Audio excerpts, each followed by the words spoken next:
यदि विद्या दर्पणायते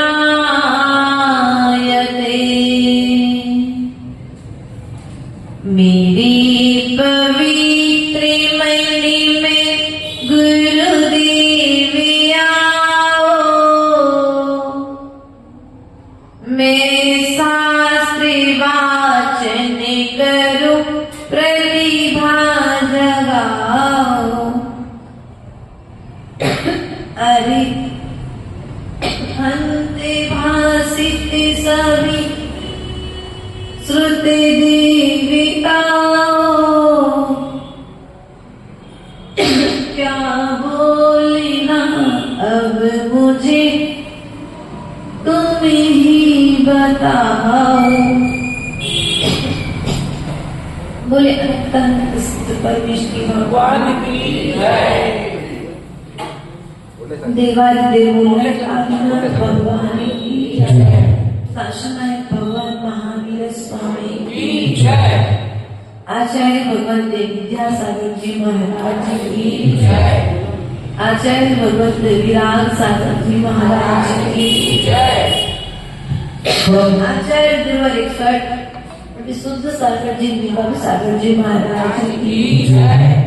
परम पूज्य वंदनीय अर्घ्य सुपाचन शुद्ध श्री माता जी की जय। परम पूज्य वंदनीय अर्घ्य सभा श्री माता जी की परम पूज्य वंदनीय अर्घ्य सुपाचन संघ श्री माता जी की समस्त आजिका संघ की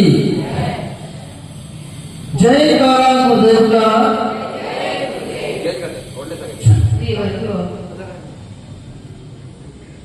अपना विषय चल रहा था मेरी भावना ग्रंथ राज के अंतर्गत पंडित जुगल किशोर जी मुक्तार ने हम सभी के लिए पूर्व की कारिकाओं के माध्यम से बतलाया था। गुणीजनों को देव हृदय में मेरे प्रेम अर्थात जो धर्मात्मा है, जो गुणवान है, उनको देख करके हमारे भीतर में प्रेम उमड़ना चाहिए। उनके गुणों को देख करके हमें प्रसन्नता होना चाहिए। परंतु आज स्थिति ये है कि हम दूसरे को गुणवान देख करके प्रसन्न तो नहीं होते, लेकिन खिन्न जरूर हो जाते। यदि कोई आपसे कह दे कि देखो वो पड़ोसी के पुत्र ने दीक्षा ले ली, कितना महान काम किया, तो आप क्या कहोगे? कौन सा बड़ा काम किया? काय को ले ली दीक्षा? अगर नाम बढ़ाई चाहिए थी? नहीं। हमें उस समय इस तरह के शब्दों का प्रयोग ना करके हमें यह कहना चाहिए कि देखो उस छोटे से बालक ने छोटी सी उम्र में दीक्षा लेकर के अपना कल्याण किया है, हमें भी दीक्षा लेकर के अपना कल्याण करना चाहिए। लेकिन हम ऐसा विचार नहीं करते, उन गुणी जनों के गुणों का गुणानुवाद भी नहीं कर पाते। और जब तुम गुणी जनों के गुणानुवाद नहीं कर पा रहे हो तो फिर वे गुण तुम्हारे भीतर में आने वाले, क्योंकि तुम जैसा बोलोगे भविष्य में तुम वैसा बनोगे। इसलिए तुम्हें जैसा बनना है वैसा बोलो, और जैसा सुनना है, जैसा करना है, जैसा तुम चाहते हो वैसा तुम करना प्रारंभ करो। तुम्हारा कर्म ही तुम्हारे लिए रिटर्न वापस करता है। इसलिए प्रिय बंधुओं, गुणी जनों को देख करके क्या होना चाहिए? प्रेम की प्राप्ति होना चाहिए। बनी जहां तक किनकी सेवा? गुणी जनों की सेवा जहां तक बने उनकी सेवा करके वे काय को प्राप्त को प्राप्त। किस चीज को प्राप्त होना है? गुणी जनों की सेवा करके सुख की प्राप्ति होना चाहिए। गुणी जनों की सेवा करके दुख की प्राप्ति नहीं होना चाहिए। इसलिए प्रिय बंधुओं, हो नहीं कृतज्ञ कभी मैं द्रोह न मेरे और आवे। गुण ग्रहण का भाग रहे नित दृष्टि न दोषों। पूर्व बतलाया था कि हमारी दृष्टि गुणों पर कम और अवगुणों पर ज्यादा है, इसलिए हम विकास कम कर रहे हैं और अपनी सोच से, अपनी विचार से, अपनी समझ से अपना विनाश ज्यादा कर रहे हैं।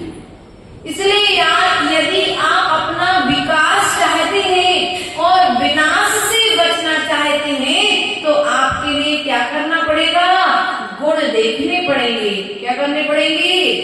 गुण ग्रहण का भाग रहे। रुई देखिए आप लोगों ने, रुई जो दीपक जला है ना अभी पंडित जी ने, वो रुई यदि पानी को ग्रहण करती है तो लोग फेंक देते हैं उसे। और वही रुई यदि घी को ग्रहण करती है तो प्रज्वलित हो जाती है, प्रकाश को देने वाली हो जाती है। उसी प्रकार से यदि मनुष्य गुण ग्रहण करता है तो अपना विकास करता है, और यदि वही मनुष्य अवगुण ग्रहण करता है तो अपने हाथों से अपना विनाश करता है। इसलिए प्रिय बंधुओं, छोटा हो या बड़ा हो, हमारी दृष्टि सदा गुणों के ग्रहण की ओर होना चाहिए। इसी क्रम को आगे बढ़ाते हुए आज जुगल किशोर जी मुख्तार क्या कह रहे हैं, 7वें काव्य के माध्यम से हम समझने का प्रयास और पुरुषार्थ करेंगे। कोई बुरा कहूँ या अच्छा, लक्ष्मी आवे आ जावे, लाखों बरसों तक जीऊं या मृत्यु आज ही आ जावे। अथवा कोई कैसा ही भैया लालच देने आवे, तो भी न्याय मार्ग से मेरा कभी न पकड़ने पावे। क्या कहा? कोई बुरा कहे या अच्छा। अरे तुमने तारीफ करी सो फूल गए और बुराई करी सो फूल गए। नहीं, ऐसा नहीं। हमारी स्थिति, हमारी मना स्थिति, हमारा कंट्रोल, रिवॉर्ड हमारे हाथ में होना चाहिए। कोई बुराई करे तो भी समता और कोई अच्छाई करे तो भी समता, वरना अच्छाई के समय तो हम प्रसन्न होते हैं और बुराई को सुनते समय हम खिन्न होते हैं, बल्कि हमारे आचार्य परमिष्टियों के पास में यह अवगुण दिखाई नहीं देता। वे क्या करते हैं? कोई बुरा कहे तो भी समता भाव और कोई अच्छा कहे तो भी समता भाव। वे लड़ने नहीं जाते, झगड़ने नहीं जाते, ईंट का जवाब पत्थर से देने नहीं जाते। वे यह विचार करते हैं, भैया धन्यवाद, आपने अच्छा किया, जो मेरे अवगुण मुझे दिखाई नहीं दे रहे थे आपने मुझे बता दिया, अब मैं इसमें सुधार कर दूंगा। और आपसे कोई कहे कि आपकी बुराई, स्थिति क्या होगी? कोई साधु के पास आकर के कुछ कहे तो साधु समता भाव के साथ कहता है भैया हम इसमें सुधार करेंगे। लेकिन आप लोग यदि कोई आपकी बुराई कर दे तो आप क्या करोगे? उसने तो तुम्हारी गलत आदत तुम्हें बता करके तुम्हारा उपकार किया और तुम उससे क्या करोगे? अपना शत्रु मानकर उसकी निंदा करना प्रारंभ कर दो। बल्कि ऐसा नहीं करना है, कोई अच्छाई कहे चाहे बुराई कहे, दोनों में हमें समता का भाव रखना है। लड़ने नहीं जाना है, झगड़ने के लिए नहीं जाना है। जो गलती हम अनादि काल से आ रहे हैं, करते आ रहे हैं, उस गलती का सुधार हमें आज से करना प्रारंभ करना है। क्योंकि आज एक ने टोका है, कल दूसरा टोकेगा, परसों तीसरा टोकेगा, और ऐसा करते करते तुम्हारी गलती सभी के नजरों का विषय। इसलिए तुम्हारी गलत आदत पूरे समाज को, पूरे गांव को मालूम पड़े, उसके पहले हमें उस गलत आदत का त्याग कर देना चाहिए।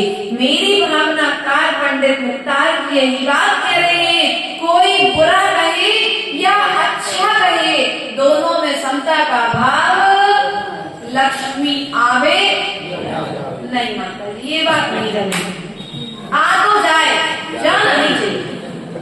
क्या आने को तो जो मैंने कमाई है वो भी मेरी है, और जो मेरे पिता ने कमाई है वो भी मेरी है, और जो भाई कमा रहा है वो भी मेरी है, और यदि कहीं से मायाचारी से आ जाए तो वो भी जाना नहीं चाहिए, आ जाए।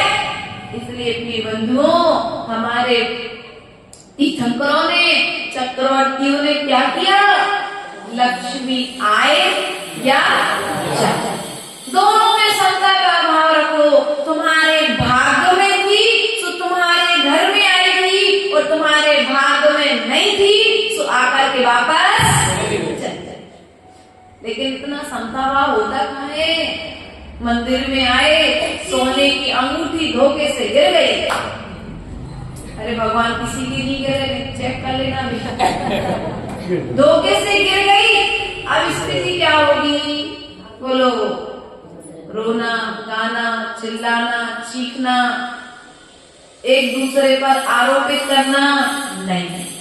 जो तत्व ज्ञानी जीव होगा वो कहेगा भैया भाग्य में होगी सो मिल जाएगी, और भाग्य में नहीं होगी सो चली गई, जाने दो, हम अपना स्वाध्याय आराम से, हम तो अपनी पूजन अच्छे से, भोजन अच्छे से और भजन अच्छे से करेंगे। लेकिन जिसको राग भाव होगा, व्यापार में नुकसान हो जाए तो नींद नहीं आती। क्यों भैया अभिषेक? व्यापार में यदि नुकसान हो जाए तो नींद आना बंद हो जाती है, बीपी हाई होने लग जाता है, अपनी हार्ट बीट बढ़ जाती है, शुगर बढ़ जाती है। इस कारण से लक्ष्मी आई तो थी, लेकिन लक्ष्मी अब चली गई। लेकिन हमारे जो पूर्व विद्वान हुए हैं, महापुरुष हुए हैं, उन्होंने लक्ष्मी का स्वागत तो किया, लेकिन लक्ष्मी के त्याग के समय उन्होंने दुख नहीं किया, उन्होंने गम नहीं किया, क्योंकि उन्हें विश्वास था कि लक्ष्मी के बराबर कोई दूसरा चंचल पदार्थ इस पृथ्वी पर नहीं है। पुण्य के प्रताप से लक्ष्मी आती है और पाप के प्रताप से लक्ष्मी चली जाती है। इसलिए यदि तुम्हारे पास में पुण्य की कमाई है तो लक्ष्मी तुम्हारे घर पर ठहरेगी, और पाप की कमाई है तो लक्ष्मी तुम्हारे घर पर ठहरेगी नहीं, आएगी और किसी न किसी रोग बीमारी का बहाना लेकर के तुम्हारे घर से बाहर चली जाएगी। डॉक्टर को देते समय विचार नहीं करते आप लोग? करते हो क्या भैया? डॉक्टर ने कहा भैया इतना तो पैसा लगेगा ही लगेगा ऑपरेशन में, सो आप डॉक्टर से मोल भाव करते जाओ ना। वो सब्जी वाला आ जाए, सब्जी वाला आ जाए दरवाजे पर तो एक एक रुपए के लिए मोल भाव करते हो। और तो और तुम लोगों की नियत कि भैया इतनी सारी सब्जी खरीदी एक धनिया पत्ती की, बोलो डॉक्टर से नहीं बोला कि भैया हमने इतने लाखों रुपए तुमको दे दिए हैं, कम से कम एक हफ्ते की दवाई तो हमें फ्री में नहीं, वहां तो पूरा लगेगा। इसलिए प्रिय बंधुओं ध्यान रखना, हम इस लक्ष्मी के कारण गरीबों का शोषण करते हैं और अमीरों के दास बन जाते हैं। इसलिए कभी किसी का शोषण मत करो। दुकान पर यदि नौकर है, जितने समय वह कार्य उसकी ड्यूटी है उतने समय उससे कार्य कराओ, और कार्य यदि अधिक कराते हो तो उसे पारितोषिक हमें देना चाहिए, उसका सम्मान करना चाहिए। नहीं, डॉक्टर तो जितना करेगा उतना तो देना ही है, और यदि ठीक हो गए तो थोड़ा और ज्यादा दे देंगे, लेकिन वो काम वाली जो आएगी उससे हम बहस करेंगे 1-1 रुपए। करते कि नहीं करते आप लोग? देखो, जो सत्य है वो स्वीकार करना प्रभु के चरणों में होती है। जहां तुम लोग मायाचारी करते हो, जहां पर तुम लोग लक्ष्मी को बचाना नहीं चाहिए, वहां तो लक्ष्मी को बचाते हो, और जहां पर लक्ष्मी को बचाना चाहिए वहां पर तुम लक्ष्मी को बचाते नहीं। अगर तुम्हें बीमारियों से बचना है तो यहाँ पर कह रहे हैं, इसमें जो भावनाएं लिखी है, किसकी भावना लिखी? बोलो तो। अरे मेरी नहीं माता जी, वो तो उनकी पड़ोसी की है, मेरी नहीं है। ये सब भावनाएं मेरी, क्योंकि इतनी उदारता अभी मेरे हृदय में आई कहाँ है? यदि मेरे हृदय में ये भावना आ जाए तो कभी मुझे अस्पताल नहीं जाना पड़ेगा, कभी किसी का बीपी शुगर नहीं बढ़ेगा, क्योंकि वह कभी किसी का लेने का भाव नहीं करेगा, कभी किसी को देने का भाव नहीं करेगा। आने वाले में समता रखेगा और जाने वाले में धैर्य रखेगा। वह ना तो सुखी होगा और ना ही दुखी होगा। लेकिन आज स्थिति क्या है? व्यक्ति को धन से इतना मोह हो चुका है कि उस धन के मोह के कारण वह अपने और पराये का भेद भी भूल गए। अपनी आत्मा के परिणामों को पैसा कमाने में इस तरह से लीन हो गया है, इस तरह से लीन कर लिया है कि उसे अच्छा और बुरा, अच्छाई और बुराई भी दिखाई नहीं दे रही। मैं तो बस पैसा होना चाहिए घर में, चाहे वह किसी भी नीति से आए, चाहे कूटनीति से आए, लेकिन घर में पैसा तो नहीं। ईमानदारी से यदि घर में 5 रुपए भी आए तो अच्छे हैं, 500 रुपए बेईमानी के कमाने की अपेक्षा। इसलिए ईमानदारी की कमाई यदि तुम्हारे घर में होगी दीपक भैया, तो वह कमाई तुम्हारी जिनालय में लगेगी, और बेईमानी की कमाई है ना तो करोड़ों के मालिक बने रहना, मंदिर में 1 रुपए दान नहीं कर पाओगे। भाव नहीं होगा, और भाव होगा तो तुम्हारे पहले कोई दूसरा आकर तू बोली लेकर को, तुमको तो मैं तो लेके सोच के आया था कि मुझे लेना है, और आज क्या हो गया? मुझे तो मौका ही नहीं मिला। या तो मंदिर आने में लेट हो जाओगे, या जिस समय बोलियां चल रही होंगी उस समय तुम्हारे पास कोई का फोन आ जाएगा तो तुम इधर उधर, और भाव नहीं होगा तो तुम कहोगे भैया पड़ोसी ने ली थी, हम थोड़ी ना ले रहे बोली, तुम एक दूसरे को देने का भाव। इसलिए प्रिय बंधुओं, कोई बुरा कहे या अच्छा कहे, लक्ष्मी आवे या जावे, दोनों में हमें क्या रखना है? बोलो तो। संसार का भाव रखना है। लाखों वर्षों तक जीऊया मृत्यु आदि, लाखों वर्षों तक जीऊया मृत्यु आज ही आ जावे। क्या? लाखों वर्षों तक जीऊया मृत्यु आज ही।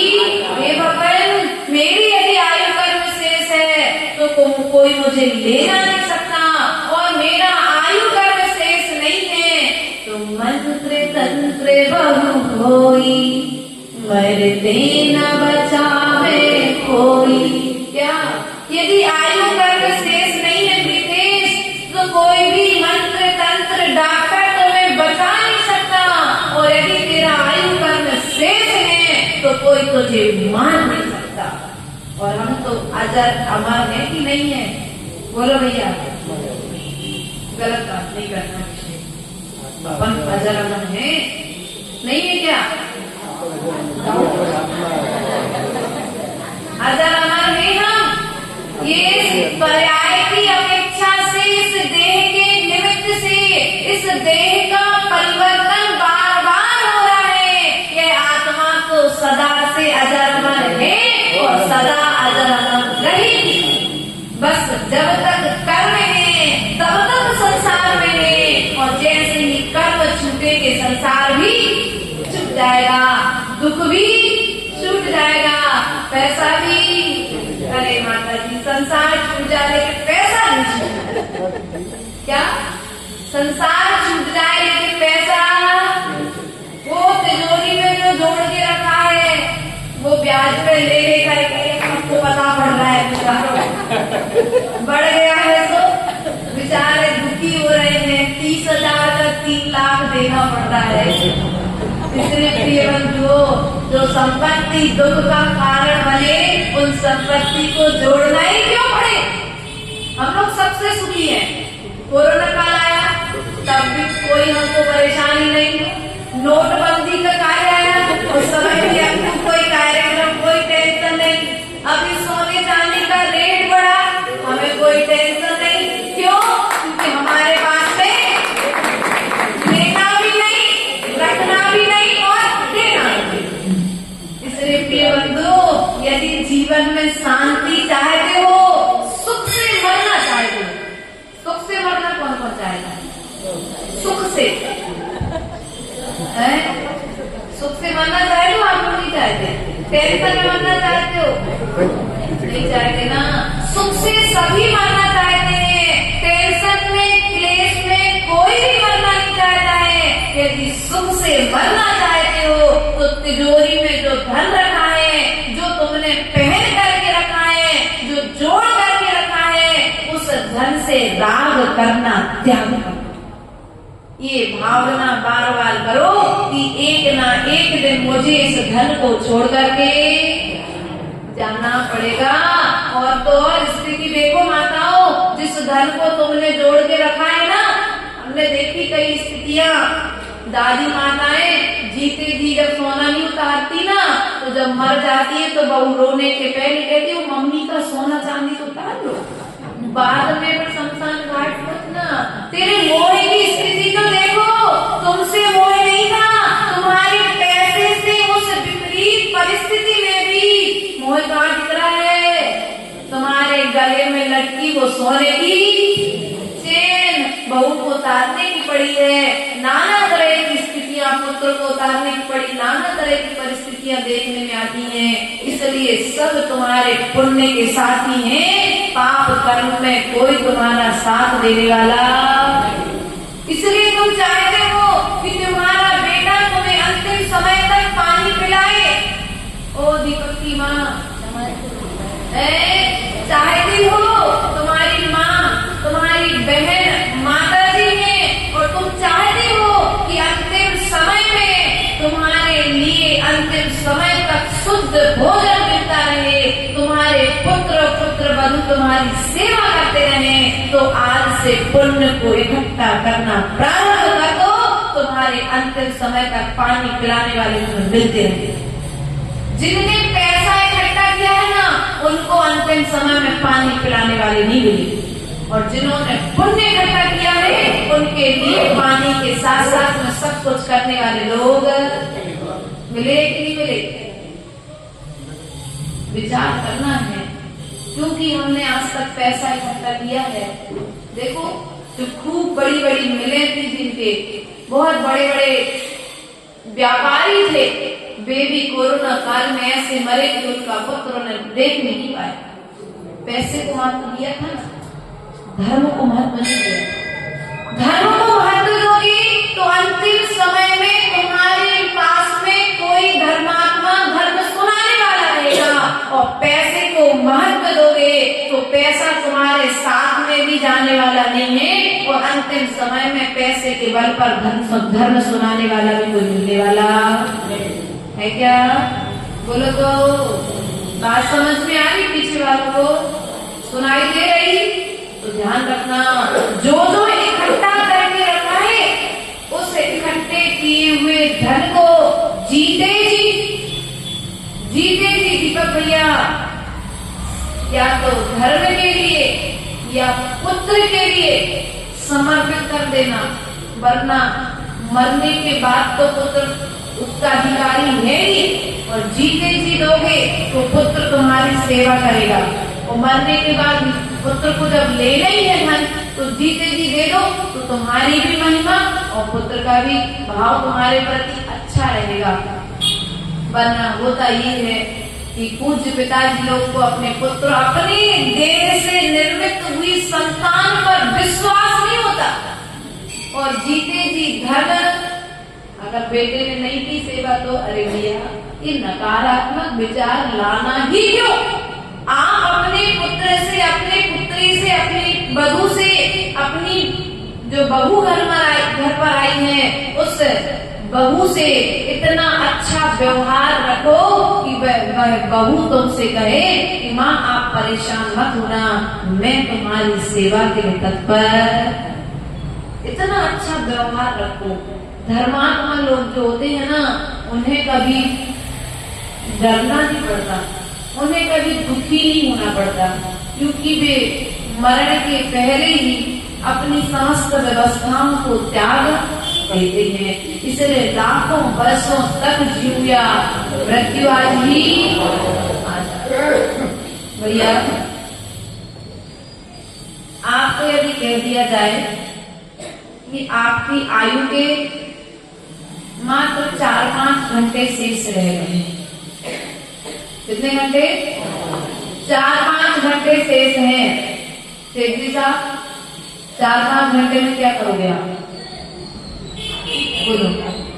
आपके पास 5 घंटे ही शेष हैं। उन 5 घंटे में आप कौन सा कार्य करोगे? मंदिर जाओगे, दुकान पर जाओगे, कि जो रजिस्ट्री जो छुपा करके रखी थी, जो पासबुक बना करके छुपा करके रखी थी, वो अपनी पत्नी को या पुत्र को बताओ, क्या काम करोगे? धर्मात्मा जीवो, कुशल लड़की, कुशल आत्माओं, निर्णय करो। तुम्हारे सामने 2-3-4 घंटे, 5 घंटे का समय है। डॉक्टर ने कह दिया 5 घंटे से ज्यादा आपका आयु का शेष नहीं है।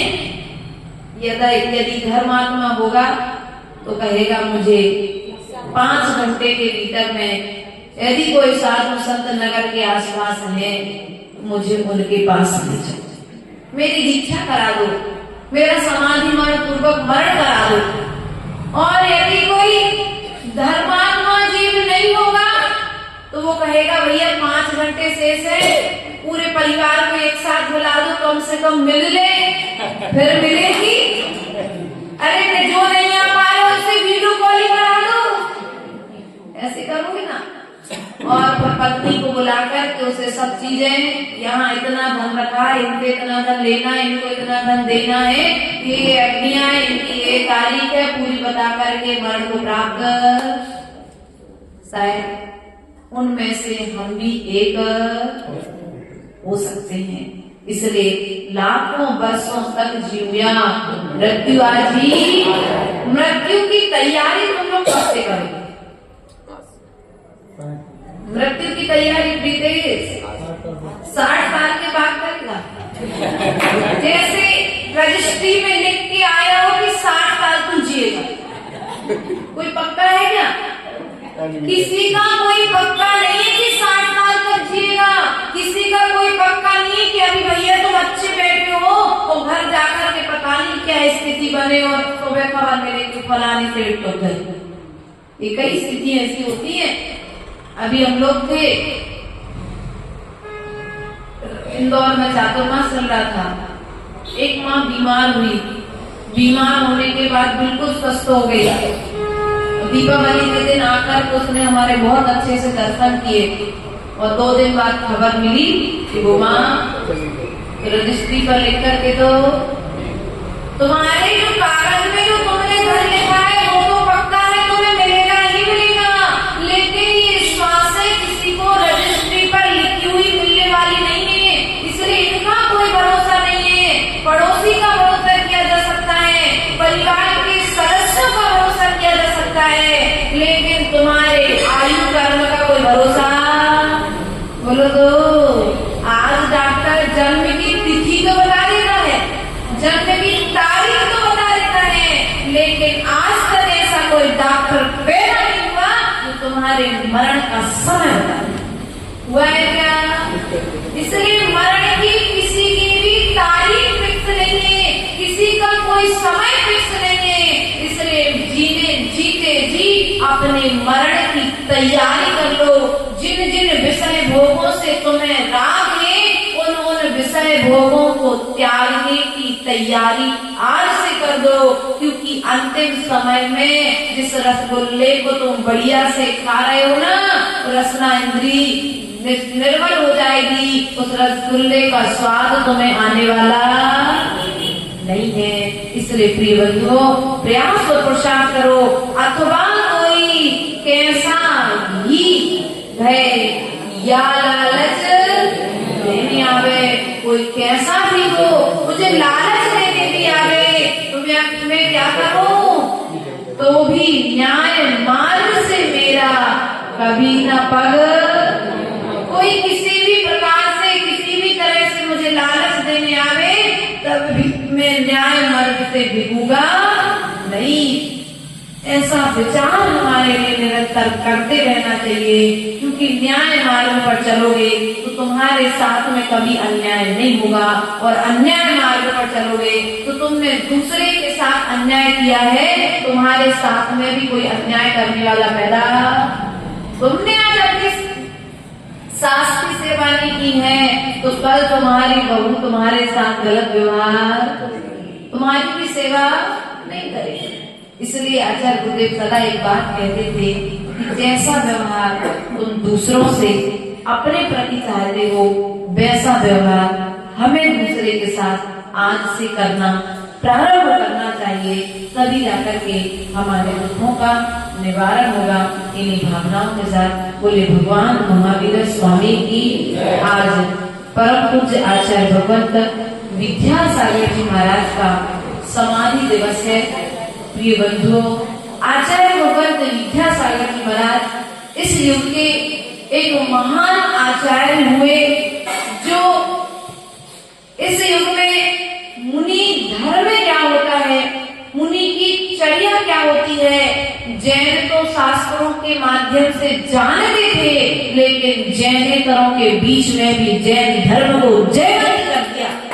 ऐसे आचार्य भगवंत विद्यासागर जी महाराज, जिनको मैंने निकटता से कुंडलपुर आदि क्षेत्रों में देखा, दर्शन भी किए, और ऐसे महान आचार्य के चरणों में आज समाधि दिवस पर हम इतना नियम जरूर ले लें कि उन आचार्य भगवंत विद्यासागर जी ने अपने जीवन काल में कभी किसी साधु की निंदा नहीं की।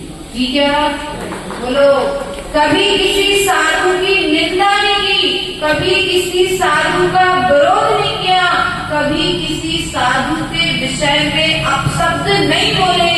तो यदि हम इनके नाम को मानते हैं तो हमारा कर्तव्य है उनके जैसा आचरण आज से हमारे जीवन में आना चाहिए। और आज उनके समाधि दिवस पर भले ही आचार्य भगवंत विद्यासागर जी महाराज हमारे बीच में नहीं है, लेकिन उन्होंने जो आचरण दिखाया है, करके बताया है, उस आचरण को हम अपने जीवन में लेकर के आएंगे। जो कार्य आचार्य श्री ने नहीं किया, वो कार्य हम श्रावक भी कभी नहीं करेंगे।